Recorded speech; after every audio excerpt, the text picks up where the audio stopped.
toujours à une étoile à Nantes, parce que les émissions, malheureusement, elles sont enregistrées à Nantes. Et bientôt, on aura une rubrique en Algérie, mais c'est pas pour l'instant. Il faut attendre un petit peu. Et je suis très heureux de vous retrouver, mes amis de Facebook, Dailymotion, YouTube, et nous sommes ensemble. Voilà, vous m'avez manqué, je pense que je vous ai manqué, et il est là, il est toujours de retour, le petit chien. Voilà, et nous allons continuer la partie numéro 3 de Jackson, les vautours, qui se déchirent. Oh, que c'est horrible. La mère, maintenant, elle envisage de poursuivre le méchant docteur. Oui, en justice pour la mort de son petit bébé Jackson. Le cardiologue, lui aussi, il considère, la possibilité d'intenter une action en justice pour le promoteur de spectacle, le traîner les pieds pour lui payer ses 2 derniers mois de salaire, 300 000 $. Eh ben, ça fait une somme, 300 000 $. Le praticien était lié par contrat. Le docteur qui avait tout abandonné, mais vraiment tout abandonné, même le cabinet médical, pour devenir médecin personnel de Michael Jackson. Eh ben, à ce prix-là, il aurait pu faire attention quand même. Il aurait pu le soigner correctement, et puis on lui mettre une aiguille dans le bras, il serait encore vivant, le pauvre chéri. Bon, actuellement, le docteur, il est sans revenu. Il est fauché. Je me demande qu'est-ce qu'il a fait de son argent. Il n'est pas en mesure de payer, oui, la pension alimentaire de son ex-épouse. La mère du chanteur, Catherine, la coquine, elle aussi, elle est très gourmande. Elle veut lui soutirer de l'argent. Mais plus tard, pas tout de suite. Si elle décide, bien sûr, de le poursuivre en justice. Parce qu'elle réfléchit.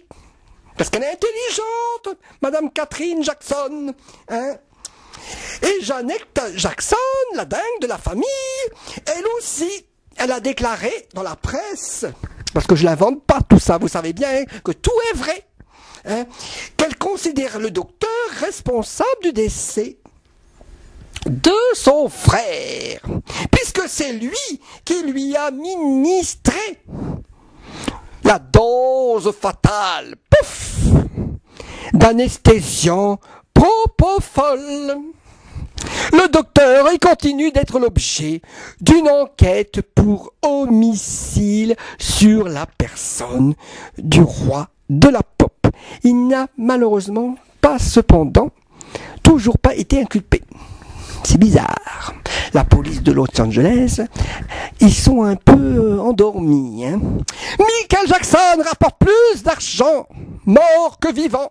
16 millions d'albums, dont 1,5 million en France, au cours des 2 mois suivant sa mort. Ce qui touche à Jackson se transforme en or. Vous avez bien vu, son cercueil était couvert d'or. Il avait quand même une ardoise chez le pharmacien de 500 000 $. Vous vous rendez compte, 500 000 $ de médicaments? Déjà, moi, une boîte d'aspirine, le pharmacien ne me fait pas crédit. Mais qu'est-ce qu'il va faire avec 500 000 $? Il faut des pilules pour dormir, des pilules pour se réveiller, des pilules pour ses cheveux, des pilules pour sa peau, des pilules pour son nez, des pilules, je sais pas moi. Je pense qu'il était un peu dingo lui aussi. Comme je disais, tout ce qui touche à Jackson se transforme en or. Un portrait par Andy Warhol en 1984, il a été adjugé, vous savez, la somme de 800 000 $. Et son Ghost Trace, il a été adjugé 350 000 $. Non, je n'invente rien. tout est vrai.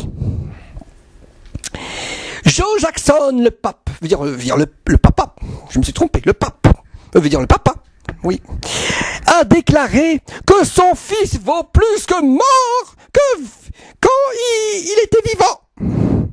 Janet Jackson, la sœur, a mis 3 mois avant de réaliser la mort de son frère. Les enfants Jackson, ils sont contents, ils vivent bien, ils sont à la piscine, ils ont retrouvé une vie normale. Oui, mais pour garder l'odeur de leur père, ils dorment avec les t-shirts de papa. Comme ça, ils ont l'odeur de Michael Jackson. À bientôt dans ma chronique. Je vous embrasse.